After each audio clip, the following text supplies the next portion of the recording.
5절에서 8절까지 말씀입니다. 시편 12편 5절부터 8절까지 우리 한 절씩 교독하겠습니다. 여호와의 말씀에 가련한 자들의 눌림과 궁핍한 자들의 탄식으로 말미암아 내가 이제 일어나 그를 그가 원하는 안전한 지대에 두리라 하시도다.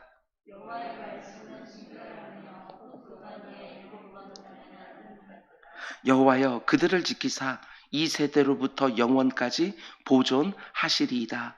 비열함이 인생 중에 높임을 받는 때에 악인들이 곳곳에서 날뛰는도다. 아멘 아멘. 잠시 기도하겠습니다.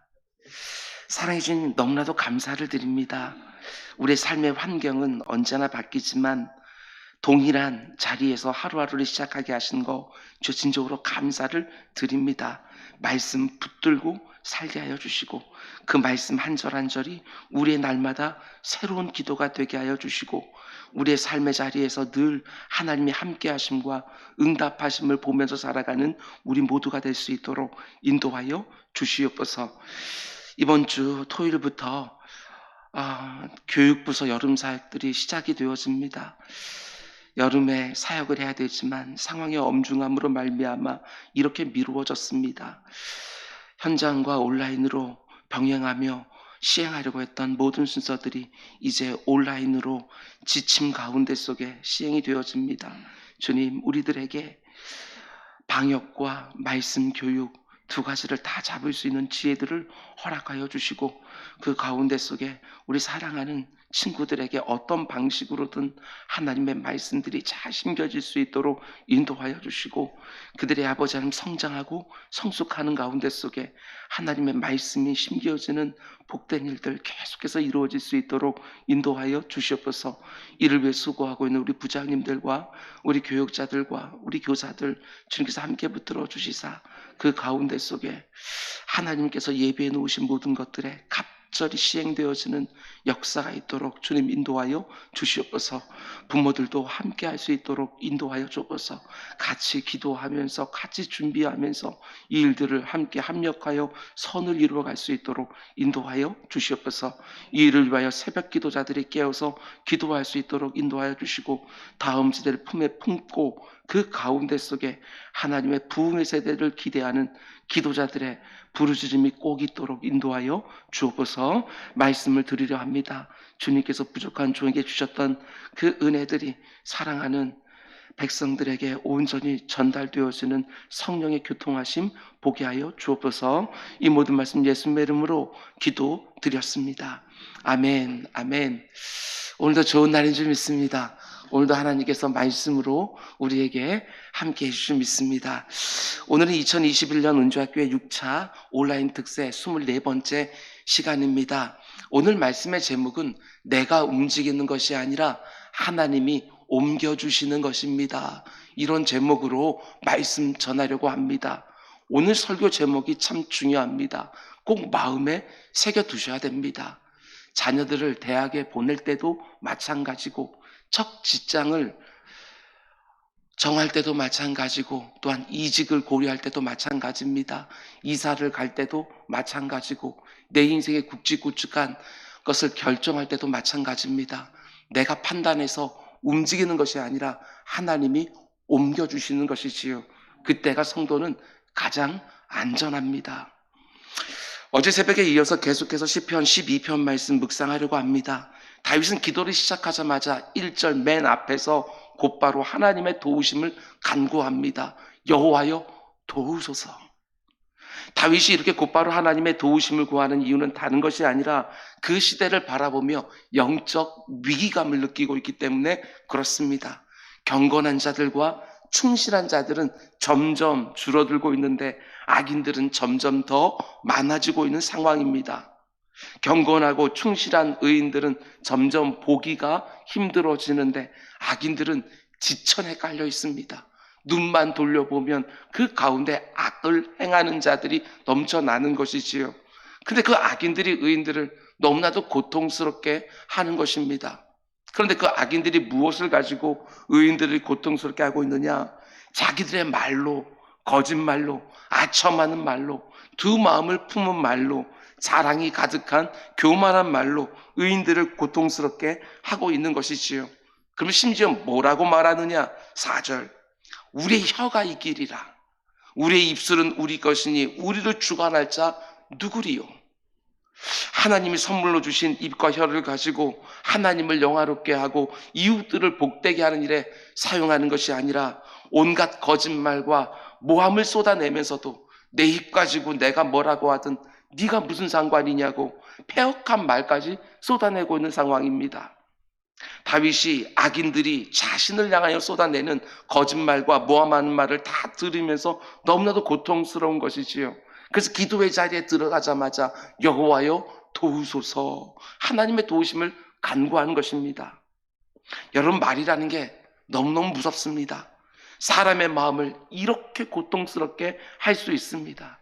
기도의 자리에 들어가서 찬양하기도 전에, 감사하기도 전에 곧바로 여호와여 도우소서, 하나님의 도우심을 구할 정도로 한 영혼을 너무나 힘들게 할 수 있는 것이지요. 내가 힘들다고 해서 다른 사람들에게 함부로 말해서는 절대로 안 됩니다. 누군가가 말로 내게 죄를 짓는다고 해서 나도 말로 되갚아주며 죄를 지어서는 안 되는 것이지요. 사람들의 거짓말과 모함이 내 심령을 찌를 때마다 어떻게 하라고 말씀을 드렸습니까? 곧바로 기도의 자리로 들어가라.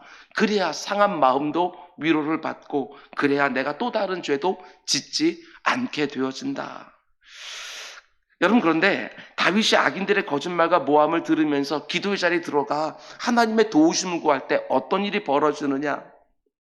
지금까지 우리가 묵상했던 시편들과는 좀 다른 일이 기도의 자리에서 벌어집니다. 지금까지 우리가 묵상했던 시편들은 대부분 이런 식이었지요.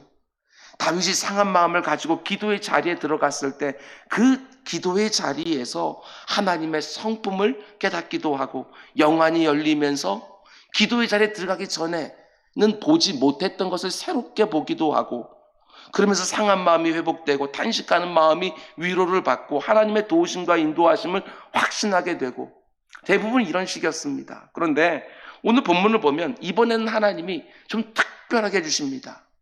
어떻게 해주시느냐? 하나님이 직접 말씀을 주십니다. 지금까지 우리가 시편을 보았던 내용과는 처음으로 이런 모습이 나옵니다. 하나님이 말씀을 주셔요. 저는 이런 질문이 들었습니다. 왜 이번엔 하나님이 직접 말씀을 해주셨을까? 문맥을 보면 어제 새벽부터 우리는 입에서 나오는 말에 대해서 지금 보고 있지 않습니까? 악인들의 입으로 쏟아놓는 거짓말과 아첨하는 말과 두 마음을 품은 말과 자랑하며 교만하게 하는 말과 다윗이 입으로 쏟아내는 기도와, 그러자 하나님도 직접 말씀으로 응답해 주시는 것이지요. 악인의 패역한 말과 의인의 기도하는 말과 하나님의 말씀, 이게 이렇게 연결이 되어지는 것입니다. 성경을 보면 참 놀랍습니다. 그냥 이유 없이 그렇게 나오는 부분들이 없습니다. 다 맥락을 가지고 움직이는 것이지요. 하나님이 행하시는 모든 일에는 다 의도하심이 있다. 믿으십니까? 하나님이 온 땅을 주관하시고 이 땅의 인생들을 주관하시면서 다 의도하시는 것이 있다는 것이지요. 오늘 시편에서 말씀을 주시는데도 다 의도하심이 있는 거 아니겠습니까? 그렇다면 지금 내 삶에 일어나고 있는 일도 그 안에 하나님의 의도하심이 있다는 것을 꼭 믿으시기 바랍니다. 하나님께서 목적을 가지시고 자기 사랑하는 사람들을 이끌어 가신다는 사실을 절대로 놓치면 안 되는 것이지요. 근데 하나님 뭐라고 말씀해 주십니까? 다윗이 기도를 시작하자마자 곧바로 여호와여 도우소서 간절히 기도할 때 하나님이 뭐라고 직접 말씀해 주시지요? 5절 여호와의 말씀에 가련한 자들의 눌림과 궁핍한 자들의 탄식으로 말미암아 그것 때문에 내가 이제 일어나 그가 원하는 안전한 지대로 두리라 하시도다. 하나님 뭐라고 말씀합니까? 가난한 자들의 눌림과 궁핍한 자들의 탄식으로 말미암아 그것 때문에 내가 이제 일어나리라. 하나님이 더 이상 지켜보지 않겠다는 것입니다. 움직이시겠다는 거예요. 다윗이 기도의 자리에 들어가자마자 곧바로 여호와여 도우소서 라고 기도했더니 하나님도 곧바로 내가 도와주겠다 응답해 주시는 것이지요. 그런데 누구를 도와주시겠다고 말씀하시느냐? 가련한 자들과 궁핍한 자들을 도와주시겠다고 말씀합니다. 여기서 가련한 자들, 여기서 궁핍한 자들은 실제적으로 가진 것이 아무것도 없고 그 어떤 능력도 없고 이런 사람들을 말하는 게 아닙니다. 시편에서 말하는 가련한 사람들, 궁핍한 사람들은 오직 하나님만 의지하고 하나님의 도우심이 없으면 단 하루도 못 살 것 같이 하나님께 부르시는 성도들을 말하는 것입니다. 성도들. 여기에 다윗도 포함이 되어지는 것이지요. 다시 한번 말씀드립니다. 신실한 성도들은 이 세상을 살아가면서 하나님이 아닌 어떤 대상이나 어떤 세상적인 방법을 의존해서 살아가는 사람들이 절대로 아닙니다. 이 세상에서 힘 있는 어떤 사람을 의지해서 살지 않습니다. 이 세상에서 사람들이 일반적으로 취하는 방식대로 살아가는 사람들이 절대로 아닙니다. 성도들은 정말 철저하게 하나님만 의지하며 하나님의 방법만 구하며 하나님의 도우심이 없이는 절대로 살 수 없다고 고백하는 사람들입니다. 그래서 이 세상 사람들이 성도들을 볼 때는 어떻게 보이느냐? 스스로는 아무것도 못하는 사람들, 의지할 만한 것이 아무것도 없는 사람들, 그 어떤 방법도 없어 보이는 사람들, 세상 사람들의 눈에는 그렇게 보이는 거예요. 날마다 하나님 앞에 나아가서 도와달라고 간구하고 지혜를 달라고 간구하고 능력을 더해달라고 간구하고, 당연히 세상 사람들의 눈에는 우리가 가련해 보이고 궁핍한 사람처럼 보일 수밖에 없어요. 아니, 어떤 문제를 만났을 때 내 주변에 있는 사람들 중에 그래도 힘이 있고 능력 있는 사람들 찾아가서 도움을 얼마든지 구할 수 있을 텐데도 신실한 성도들은 그 사람들을 의지하지 않으려고 하는 것이지요. 왜 그렇습니까? 그 사람들을 하나님 자리에 세우고 싶지가 않은 거예요. 성도들은 정말 그렇습니다.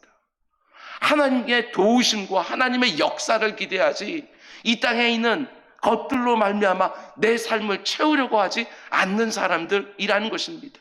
내가 취하려 하는 것이 아니고 하나님이 주시는 것을 받는 사람들, 내가 어딘가를 가려고 하는 것이 아니라 하나님께서 옮겨주시는 것에 온전히 의지하는 사람들, 이들이 바로 하나님을 오직 의지하는 성도들 아닙니까? 여러분, 이 마음이 좀 느껴지십니까? 그 어떤 것도 나의 의지의 대상으로 삼고 싶지 않은 거예요. 오직 하나님만 의지하고 살고 싶은 것이지요. 이게 성도의 마음이에요. 여러분, 그런데 그렇게 가련하고 궁핍한 성도들에게 오직 하나님만 의지하고 하나님의 도우심이 없이는 아무것도 할 수 없다고 진실하게 고백하는 성도들에게 하나님 뭐라고 말씀해 주시지요? 그들의 탄식으로 말미암아, 그들의 탄식 때문에 내가 이제 일어나겠노라고, 내가 이제 일해주겠노라고, 내가 이제 도와주고 싸워주겠노라고 말씀해 주시는 거예요. 그러니까 무엇이 하나님을 일어나게 하고 일하게 하시고 그리고 도와주게 하시고 싸우게 하시느냐, 그게 바로 성도들의 탄식이라는 거예요. 여러분, 내가 지금 어떤 상황 속에 있다 할지라도 꼭 기억하시기 바랍니다. 고난 중에 있는 성도들의 그 탄식과 그 아픔과 그 피로와 그 가난한 마음은 하나님의 마음을 결코 편안하게 두지를 않습니다.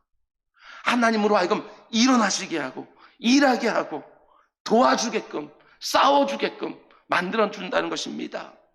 그 가련해 보이고 궁핍해 보이는 성도들의 탄식이 얼마나 강력한지 하나님으로 하여금 반드시 움직이게 하시는 거예요. 성도가 만난 문제 현장으로 뛰어들게 하는 것이지요. 이게 바로 성도들의 탄식이 가지고 있는 능력이라는 것입니다. 물론 구원받은 성도들이 하나님의 관심이 되는 것은 맞습니다. 모든 구원받은 백성들이 하나님의 관심의 대상이 되지요. 그러나 그 중에서도 특별히 경건하게 살려고 하고 충실하게 살려고 하고 때로는 손해가 있음에도 불구하고 불이익 당할 것이 너무나도 자명함에도 불구하고 모든 수고와 대가들을 아끼지 아니하고 하나님을 영화롭게 하고 이웃들을 복되게 하면서 사는 성도들을 하나님이 귀히 보시는 거예요. 그리고 그런 성도들을 위해서 일어나셔서 일하시고 싸워주기 시작하신다는 것입니다. 하나님 앞에서 탄식하는 성도들에게 하나님은 특별한 관심을 가지시고 대하신다는 사실, 여러분 꼭 기억하시기 바랍니다. 오늘 이 시간에도 마찬가지입니다.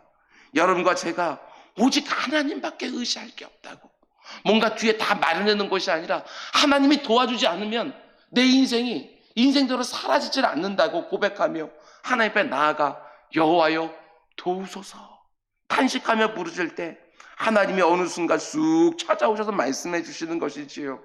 내 사랑하는 아무개야, 염려하지 마라. 내가 네 눈물을 보았고 네 아픔을 보았노라. 이제 내가 일어나리라.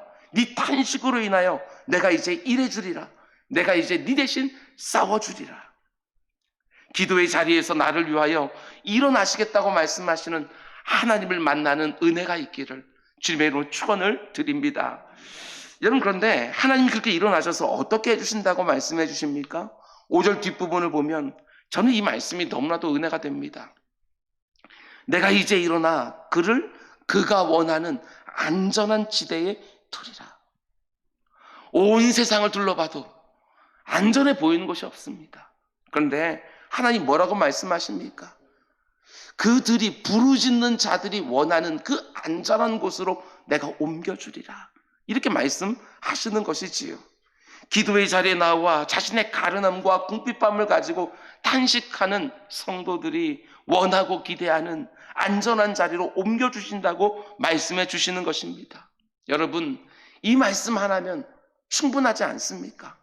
하나님이 나를 안전한 자리로 옮겨주실 거라고 말씀하시면 그 말씀 하나로 너무나도 안심이 되는 것이지요. 지금 어떤 형편 가운데 있다 할지라도 하나님이 보호해 주시겠노라고, 가장 안전한 곳으로 내가 옮겨주겠노라고 그렇게 약속해 주시는 것입니다. 그런데 여러분, 이 부분이 중요합니다. 이 세상을 살아가는 하나님만 의지하는 성도들에게 가장 안전한 자리가 어디냐? 이걸 분명히 놓으셔야 됩니다. 내 인생에서 가장 안전한 자리가 어디냐? 하나님이 움직이지 않으면 안 되도록 만드는 자리가 가장 안전한 자리입니다. 간절한 기도로 하나님이 움직이지 않으면 안 되도록 만드는 자리가 가장 안전한 자리라는 것이지요. 한마디로 기도의 골방, 거기가 바로 하나님의 생명싸개입니다. 하나님의 날개 아래가 바로 기도의 골방 아닐까? 내 인생을 안전하게 만드는 자리가 기도의 자리만큼 더 안전한 자리가 없는 거예요. 아무리 위험천만한 상황 가운데 있다 할지라도 기도의 골방만 살아있으면 내 인생은 여전히 안전한 것이지요. 내 생각이 안전한가 하는 것은 그렇게 중요하지 않습니다. 내 판단이 이게 안전한가 하고 움직여가면 정말 그것이 안전합니까? 그게 아니지요. 하나님이 옮기시는 자리가 안전하다고요. 지금 이 시편을 쓰고 있는 다윗이요, 사울왕의 칼날에 피해서 도망 다니면서 그가 정말 잘못된 선택을 한 적이 딱 한 번 있습니다. 그게 뭐지요? 사울왕을 피해서 그렇게 도망 다니다가 그가 가장 안전하다고 생각하는 자리가 어디입니까? 블레셋 땅에 있는 아기스 왕의 품이었습니다. 사울이 왕으로 있는 이스라엘 땅을 벗어나기만 하면 자기가 안전할 수 있을 것처럼 생각한 것이지요. 그런데 그때가 바로 다윗에게는 가장 위험한 순간이었어요. 여러분, 하나님의 안전지대가 있습니다. 하나님의 진실한 백성들에게만 허락되어지는 하나님의 안전지대가 있는 것이지요. 그게 어디냐? 하나님으로 하여금 일어나게끔 하는 자리, 하나님으로 하여금 일하시게 하고 싸우게 하는 자리, 그게 바로 기도의 자리라는 것입니다. 하나님이 도와주지 않고서는 견딜 수 없는 자리입니다. 오직 하나님의 도우심만 간절히 바라는 성도들의 탄식이 있는 그 기도의 자리가 가장 안전한 자리인 것이지요. 그래서 우리가 이 아편 시편에서 보았던 것처럼 다윗도 고백합니다. 내가 여호와께로 피하겠나이다. 여호와만이 나의 피난처가 되신다. 이렇게 말하지요. 왜? 거기가 가장 안전하니까. 적진의 한 복판에 있다 할지라도 하나님께서 그 자리에 두셨다고 한다면 그 자리가 가장 안전한 자리. 내 판단이 뭐라고 말하든, 이 세상이 뭐라고 말을 하든 하나님께서 나를 옮겨두신 그 자리가 내 인생에서 가장 안전한 자리. 이걸 믿고 기도의 자리에 나오는 것이지요. 이런 면에서 볼 때 오늘날 수많은 성도들이 믿음으로 살아가다가 실패한 이유가 무엇입니까? 블레셋 땅이 안전하다고 생각하고 그곳으로 도망가기 때문에 믿음의 길에서 번번이 실패하는 거 아닙니까? 비록 사울 왕의 칼날이 집요하게 자기를 따라다녔지만 다윗이 하나님이 있으라 하는 자리를 믿음으로 다 버티고 있을 때 하나님이 순간순간 가장 안전한 곳으로 옮겨주신 것이지요. 사울의 칼날을 막아주신 것입니다. 이 세상 사람들처럼 재물을 많이 쌓아놓는 자리가 안전한 자리가 절대로 아닙니다. 날아가는 것이 바로 재물 아니겠습니까? 누가복음 12장에서 우리 주님이 주신 어리석은 부자의 비유를 생각해 보십시오. 창고마다 곡식을 가득가득 채워놓고 내 영혼아 이제 편안히 쉬자. 이만큼 쌓아두었으니, 우리식으로 말하면 이만큼 벌어두었으니 이제 내 인생이 안전하리라. 그러나 하나님 분명히 말씀하십니다. 어리석은 자여, 오늘 밤 네 영혼을 도로 찾으리니 네가 예비한 모든 것이 다 네 것이 되겠느냐. 재물을 아무리 많이 쌓아두어도 그게 내 인생을 안전하게 지켜주는 것이 절대로 아닙니다. 여러분, 지금 내가 있는 자리는 어떤 자리입니까? 아무리 많은 대가를 지불하고 아무리 많은 수고가 있다고 할지라도 정말 경건하게 살려고 하고 정말 말씀에 충실하게 살고 싶어서 영적 싸움을 벌이고 있는 그 자리가 가장 안전한 자리인 것입니다. 하나님이 일어나서 나를 위해 일하실 수밖에 없는 자리이기 때문에 가장 안전한 것입니다. 여러분, 우리 마음에 새겨놓읍시다. 하나님이 나를 옮겨주시는 자리가 가장 안전한 자리다. 이걸 마음에 새겨놓고 뭔가 굵직굵직한 선택을 할 때마다 하나님 앞에 나아가서 부르짖읍시다. 내 생각에 안전해 보이는 블레셋 땅으로 움직이게 되었으면 우리 성도들은 정말 위험에 처할 수밖에 없습니다. 룻기에 나오는 나오미의 경우를 보십시오. 자기 생각에는 예루살렘에 기근이 들어서 이방 땅으로 이주하는 것이 더 안전해 보였지만 아닙니다. 그 땅에서 자기 남편도 잃고 두 아들도 잃어버렸습니다. 모든 것을 다 잃어버리고 귀향하게 되어지지요. 아브라함의 조카 롯의 경우도 생각해 보십시오. 자기가 보기에는 소돔과 고모라 땅이 마치 에덴 도상처럼 기름져 보여서 그곳으로 옮겨가지만 그렇지 않습니다. 그 땅은 하나님의 유황불 심판을 목전에 두고 있는 타락한 땅이었습니다. 세상적으로 보면 그런 자리가 충분히 안전해 보일지 모르겠지만 영적으로 보면 그 어떤 안전도 보장되지 않은 가장 위험천만한 자리였던 것이지요. 여러분, 우리에게 허락된 이 땅을 살아가면서 반드시 기억하셔야 됩니다. 오직 하나님의 말씀을 딱 붙들고 이상한 복판에서 어떻게든지 경건하게 살려고 애를 쓰는 것입니다. 하나님을 전혀 두려워하지 않고 악을 거침없이 행하는 이상한 복판에서 하나님 보실 때 정말 충성스럽고 신실하게 살아가는 것입니다. 그러면 하나님이 나를 위해서 일어나십니다. 시마다 때마다 나를 가장 안전한 곳으로 옮겨주십니다. 내가 판단해서 거처를 옮기는 게 아닙니다. 하나님이 가장 안전하고 복된 자리로 옮겨주시는 거예요. 내가 어떤 상황이든지 나는 경건하게 살아가리라. 나는 충성스럽고 신실하게 살아가리라. 내 마음을 확정하고 이 땅을 살아가는 것이지요. 내가 지나가고 있는 것이 사망의 음침한 골짜기냐 푸른 초장이냐 이게 중요하지 않다고 말씀을 드렸습니다. 선한 목자가 내 곁에 계시면 그 자리가 가장 안전한 자리. 그분이 나를 지키시고 인도하시니까. 말씀 맺겠습니다. 여러분, 우리 인생이 그렇게 길지 않습니다.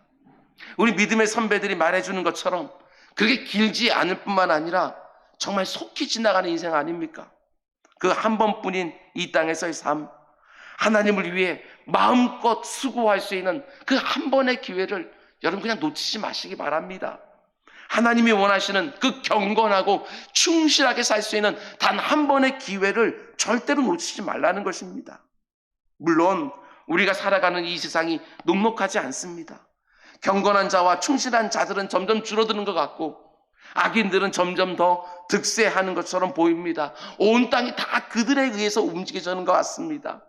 내가 말씀대로 살아가면 내 삶이 안전하지 않을 것처럼 느껴지는 세상 가운데 살아갑니다. 이 세상에서는 이 세상 사람처럼 살아야 좀 더 안전하게 살 수 있을 것처럼 생각되어지는 자리에서 나를 딱 구별하여 기도의 자리로 수시로 들어가는 것이지요. 그리고 다윗처럼 부르짖는 것입니다. 여호와여 도우소서, 나를 도와주소서. 정말 아무것도 의지할 것이 없는 사람처럼, 정말 가련하고 궁핍한 사람처럼 하나님의 개입하심을 절절히 간구하는 것이지요. 그러면 하나님께서 말씀으로 응답해 주실 것입니다. 내 사랑하는 아무개야, 안심해라. 안심해라. 이제 내가 일어서리라. 이제 내가 네 대신 일해주리라. 네 대신 싸워주리라. 기도의 자리가 이 세상에서 내게 가장 안전한 생명싸개인 줄 알고 어려움을 당할 때마다 그곳으로 피하면서 하나님이 일어나서 일하시는 것을 보는 감격이 우리 모두에게 주어지기를 주님의 이름으로 축원드립니다. 우리 기도하겠습니다. 사랑의 주님, 오늘도 하나님 앞에 부르짖는 가련하고 궁핍한 성도들이 있습니다. 여호와여 도우소서, 여호와여 도우소서. 아무것도 의지할 게 없습니다.